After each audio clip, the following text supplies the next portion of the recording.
ఒక చిన్న గ్రామంలో లక్ష్మమ్మ అనే అత్త, ఆమె కోడలు సీత చాలా పేదరికంలో జీవించేవారు.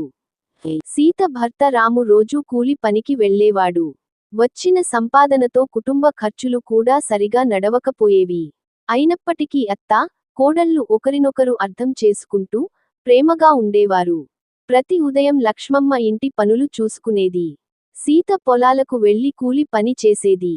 సాయంత్రం ఇద్దరూ కలిసి ఇంటికి వచ్చి ఉన్న కొద్దిపాటి బియ్యంతో భోజనం తయారు చేసుకునేవారు. కొన్ని రోజులు పని దొరకకపోతే ఆకలితోనే నిద్రపోవాల్సి వచ్చేది. అయినా వారు ఎప్పుడూ ధైర్యం కోల్పోలేదు. ఒకరోజు గ్రామంలో స్వయం సహాయక సంఘం సమావేశం జరిగింది. సీత ఆ సంఘంలో చేరి చిన్న మొత్తంలో రుణం తీసుకుంది. ఆ డబ్బుతో 2 మేకలను కొనుగోలు చేసింది. లక్ష్మమ్మ కూడా ఎంతో శ్రద్ధగా మేకలను చూసుకుంది. కొద్ది నెలల్లో మేకల సంఖ్య పెరిగింది. వాటిని అమ్మి వచ్చిన డబ్బుతో కుటుంబ పరిస్థితి కొంత మెరుగుపడింది.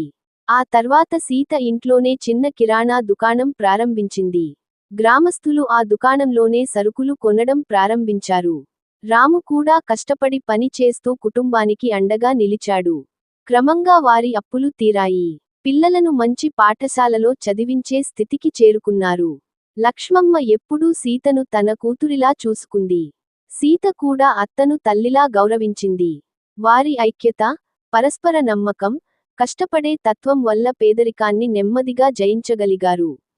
గ్రామంలోని ప్రజలు కూడా వారి జీవితాన్ని చూసి ప్రేరణ పొందారు.